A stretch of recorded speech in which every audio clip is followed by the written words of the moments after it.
আসসালামু আলাইকুম এভরিওয়ান, সবাই কেমন আছেন? আশা করি সবাই ভালো আছেন। আমিও আলহামদুলিল্লাহ ভালো আছি। তো দুপুরের রান্নায় চলে আসলাম। ফার্স্টে হচ্ছে মাসকালার ডাল বসিয়ে দিলাম, তারপরে হচ্ছে ডালটাকে বাগারও দিয়ে ফেললাম গল্প করতে করতে। মাসকালার ডালটা হয়ে গেছে, আমি ডিম দিয়ে বাগার দিলাম।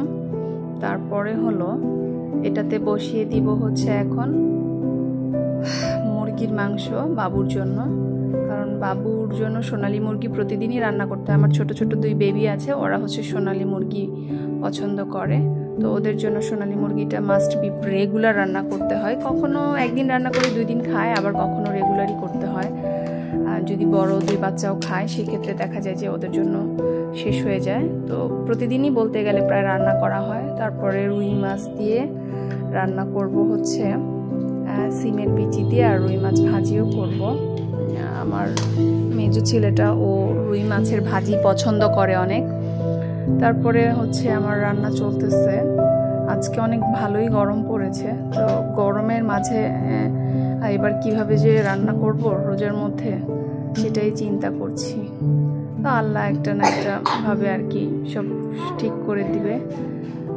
এই তো এখানে মুরগি হয়ে গেছে, আমি আরেকটা দেশি মুরগিও বসিয়ে দিচ্ছি, কারণ দেশি মুরগিটা আমরা খাই আর বাচ্চারা সোনালী মুরগিটা খায়। ওরা দেশি মুরগি খেতে চায় না, যার জন্য সোনালী মুরগিটাই ওদেরকে দেওয়া হয়। আর এখানে হচ্ছে মাছ ভাজি বসিয়ে দিয়েছি, রুই মাছ। তো রুই মাছটা এটা দো পেঁয়াজও করব, পেঁয়াজ দিয়ে। আর হচ্ছে মুরগি প্রায় রান্না শেষের দিকে, আরেকটা মুরগি বসিয়ে দিলাম আরেকটা চুলায়। 4 চুলায় আমার রান্না চলছে, একটা ভাত, একটা গরম পানি, একটা দেশি মুরগি, একটা সোনালী মুরগি, আর একটা মাছ ভাজি।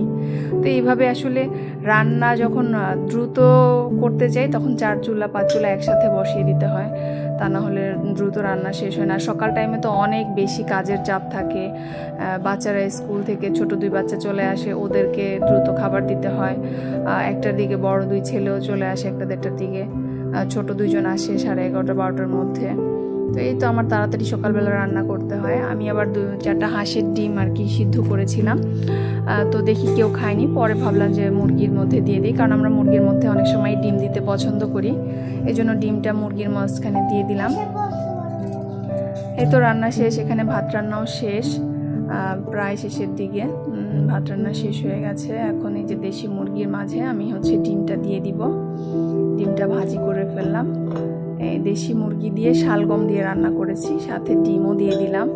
তো আসলে ডিমটা কেন দিই আমি সবসময়, আজকে ইচ্ছাকৃতভাবে দিইনি, আজকে এমনি নর্মালি মাঝে মাঝে দেই, কারণ হচ্ছে যে মানে আমার কাছে ভালো লাগে ডিম দিয়ে, মুরগি দিয়ে, মুরগিও খাচ্ছি ডিমও খাচ্ছি একসাথে আর কি, এরকমটা একটা ইয়া।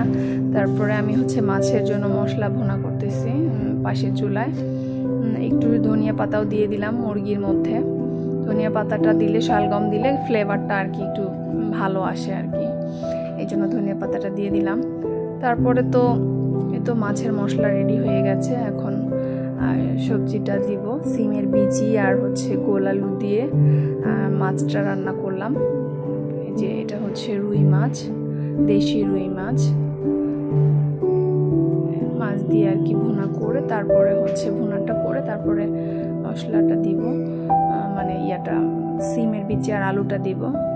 এই তো আলু দিয়ে দিলাম, তারপরে সিমের বিচিটা দিয়ে একটুখানি নাড়া দিলেই দেখা যাবে হয়ে যাবে। সিমের বিচিগুলো অনেক কচি ছিল, যার জন্য বেশি সময় লাগেনি সিদ্ধ হতে, তারপরেও মানে বেশ দ্রুত সিদ্ধ হয়ে গেছে, একটু গলে গলেও গেছে আমার মাছের বিচিগুলোই। তো ফাইনালি রেডি হয়ে গেছে আমার খাবার। এখন আমি টেবিলে সার্ভ করে দিলাম, বাচ্চারা আসলেই খেতে বসবে, ওরা গোসল করতেছে, এখনই নিচে নামবে খাওয়ার জন্য। আজকে নিচে টেবিলেই খাবার খাবে, কারণ আজকে উপরে একটু কাজ চলতেছে, এই জন্য নিচেই খাবে। আল্লাহ হাফেজ, পরবর্তী ভিডিওতে আবার দেখা হবে ইনশাল্লাহ।